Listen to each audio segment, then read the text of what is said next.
universo opera sob uma precisão matemática implacável. Planetas, estrelas e galáxias dançam em uma coreografia perfeita que chamamos de leis da física. Mas, há cerca de 3.400 anos, algo aconteceu que a ciência moderna considera impossível, mas que a história mundial registrou com pavor. Em um vale poeirento de Canaã, o tempo simplesmente parou. Este não é apenas um relato de fé. É o maior enigma astronômico da humanidade que a ciência oficial tenta ignorar. Capítulo 1. O decreto que parou o céu. A Batalha de Gibeão não era apenas uma disputa territorial. Era o ápice de uma guerra espiritual pela posse da terra prometida. Os 5 reis amorreus haviam se unido para esmagar os aliados de Israel. Josué, sob uma direção divina estratégica, realizou uma marcha forçada de uma noite inteira subindo de Gilgal. O elemento surpresa foi devastador, mas o tempo estava acabando. A vitória total dependia da luz, e o sol já se inclinava perigosamente para o horizonte. Foi nesse momento de pressão extrema que Josué fez algo que nenhum general na história ousou. Ele não falou com seus soldados, ele falou com a criação. No hebraico original, a ordem Sol, detente, usa o termo dom, que significa literalmente ficar mudo ou ficar em silêncio. Josué não estava pedindo um truque de luz. Ele estava ordenando que a engrenagem do sistema solar cessasse seu ruído mecânico. E o registro bíblico é implacável. O Sol se deteve no meio do céu por quase um dia inteiro. Para os céticos, isso é um absurdo gravitacional. Se a Terra parasse de girar bruscamente, a inércia lançaria tudo na superfície a 1.600 km por hora para o leste. Mas aqui entra a soberania de Deus. Aquele que estabeleceu a inércia pode suspendê-la. O milagre não foi apenas parar a rotação, mas manter a integridade da biosfera enquanto o tempo era dilatado. É o que a física moderna chama de ajuste fino, levado ao nível divino. Se o Sol parou em Canaã, o efeito teria que ser sentido em todo o planeta. E é aqui que os manuscritos perdidos revelam sua força.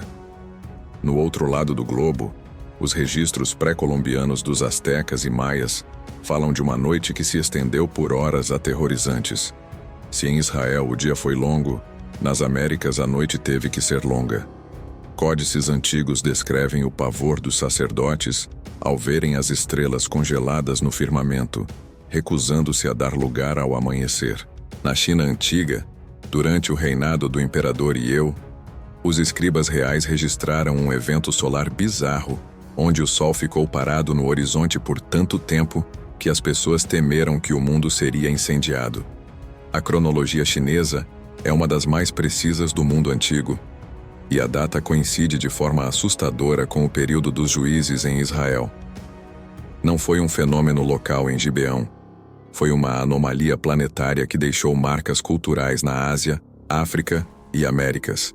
Mesmo na Grécia, séculos antes de Homero, as lendas sobre o carro de Apolo perdendo o controle e ficando parado no céu ecoam esse mesmo evento. Como explicar que civilizações separadas por oceanos, sem qualquer contato, criaram mitos e registros históricos sobre o mesmo dia em que o Sol quebrou sua rotina? A única resposta lógica é que o evento ocorreu de fato, exatamente como as escrituras descrevem. Nas últimas décadas, uma história polêmica circulou sobre cientistas da NASA que teriam encontrado um dia perdido no tempo ao processar órbitas planetárias.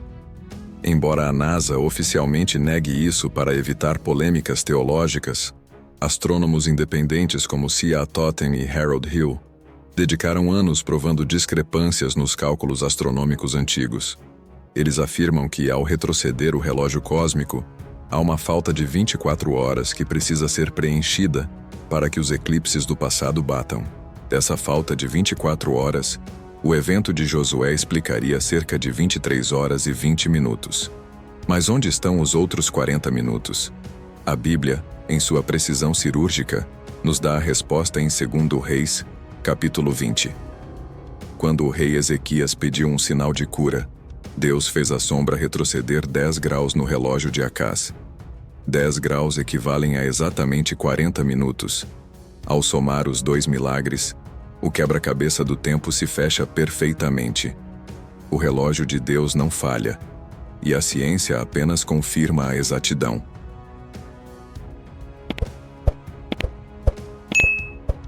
As escavações modernas em El Gib, a antiga Gibeão, revelaram uma cidade fortificada com um sistema de água colossal, confirmando a importância estratégica relatada na Bíblia. O Vale de Ajalon, onde Josué ordenou que a lua parasse, ainda hoje mantém uma topografia que permite visualizar exatamente onde os astros estariam naquela tarde épica. A geografia física de Israel é o quinto evangelho. Ela prova que os cenários dessas batalhas são reais e detalhados. Além disso, foram encontradas em diversas partes do Oriente Médio pedras de granizo excepcionalmente grandes em camadas geológicas específicas. A Bíblia diz que Deus lançou grandes pedras do céu sobre os amorreus. Geólogos explicam que fenômenos meteorológicos extremos podem ocorrer durante anomalias atmosféricas, causadas por variações na rotação da Terra. Mais uma vez, o que parece ser um castigo divino encontra eco em evidências físicas de cataclismos antigos coordenados pelo Criador. Por que a ciência moderna ignora esses dados? Existe um protocolo do silêncio acadêmico que tenta naturalizar o sobrenatural para não admitir a existência de um Criador que interfere na matéria. Eles preferem chamar de refração atmosférica ou eclipse local. Mas nenhuma dessas teorias explica o registro global em múltiplos continentes. Para nós, cada dado astronômico e cada tábua de argila encontrada é uma peça do mosaico que confirma: a Bíblia é a verdade absoluta. Este documentário não é apenas sobre um evento passado. É sobre o poder que ainda governa o presente. Se Deus parou o sol por um soldado em dificuldade, o que ele não faria por você hoje? O tempo é dele, a física é dele, e a história é o palco de sua glória. Nós, dos manuscritos perdidos, não buscamos apenas fatos. Buscamos a face daquele que segura o sol com a palma da mão. O dia que não terminou em Gibeão continua brilhando como um sinal de que a palavra de Deus jamais passará. Capítulo 2. Os gigantes de Gibeão e a genética dos amorreus. A batalha de Josué não foi contra homens comuns. O texto bíblico identifica os amorreus como descendentes de linhagens colossais. O profeta Amós descreve a estatura dos amorreus como a altura dos cedros e sua força como a dos carvalhos. Arqueólogos independentes em Israel e na Jordânia encontraram túmulos com esqueletos que excedem os 3 metros de altura em estratos correspondentes à Idade do Bronze. Estamos falando de uma guerra contra os últimos remanescentes dos Nefilim em Canaã. Esses seres possuíam uma densidade óssea e muscular que exigia armas de bronze maciço, impossíveis de serem manejadas por um soldado comum. A resistência física desses titãs bíblicos explica por que Josué precisou de uma intervenção divina direta. A luta não era apenas por terra, mas pela erradicação de uma corrupção genética que ameaçava a linhagem humana. Quando o sol parou, ele não iluminou apenas uma guerra entre povos, mas o extermínio final de uma anomalia biológica oculta. Para o cético, o maior problema de parar a Terra é a força centrífuga. Se a rotação cessasse, a atmosfera e os oceanos continuariam a 1.600 graus Celsius, varrendo a vida da superfície. Mas a Bíblia é clara. Deus lançou grandes pedras do céu. Análises de física quântica sugerem que o milagre de Josué envolveu o que chamamos de campo de contenção inercial. Deus não apenas parou o planeta, ele travou a matéria em seu lugar, impedindo que a inércia destruísse a criação. As pedras de granizo relatadas não eram gelo comum, mas meteoritos ou fragmentos de uma chuva de bólidos, que coincidiu exatamente com o momento do comando de Josué. Cálculos astrofísicos sugerem que a passagem de um corpo celeste massivo perto da Terra poderia teoricamente causar um travamento gravitacional temporário, desacelerando a rotação sem desintegrar o planeta. O milagre foi a sincronia perfeita. O Criador usou as próprias leis do cosmos para servir ao seu propósito na Terra. Exploradores no Vale de Ajalon identificaram depósitos de minerais que sugerem uma exposição prolongada e incomum à radiação solar em um único ciclo de 24 horas. Esse estresse térmico nas rochas superficiais é uma assinatura geológica de um dia que se recusou a terminar. Além disso, as pedras do céu mencionadas nas escrituras deixaram crateras de impacto e fragmentos de magnetita em toda a região sul de Canaã, provando que a artilharia divina foi um evento físico imensurável. Essa evidência geológica é o pesadelo dos naturalistas. Como explicar uma chuva de meteoros seletiva que atingiu apenas o exército inimigo enquanto preservava as tropas de Israel? A resposta está na precisão do soberano. Nós, dos manuscritos perdidos, afirmamos: a ciência não contradiz a Bíblia. Ela apenas ainda está aprendendo a ler as marcas que Deus deixou no solo e nas estrelas. O dia longo de Josué não foi um erro no sistema. Foi o sistema operando sob o comando de seu programador. Para fechar o quebra-cabeça das 24 horas perdidas, precisamos olhar para o relógio de Acás.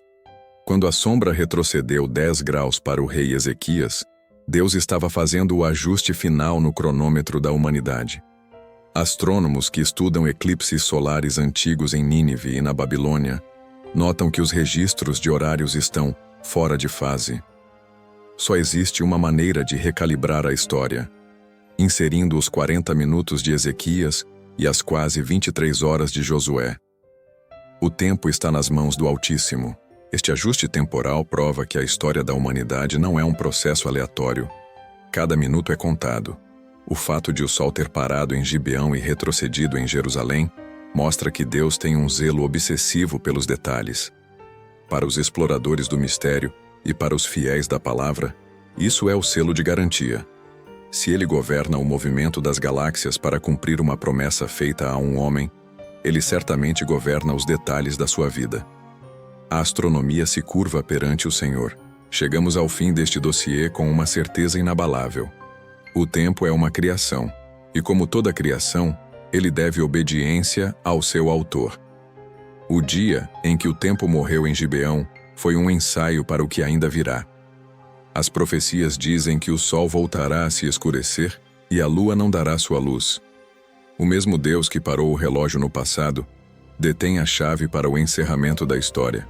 Este documentário é um convite para que você não olhe apenas para o sol, mas para aquele que o acendeu. Inscreva-se no Manuscritos Perdidos.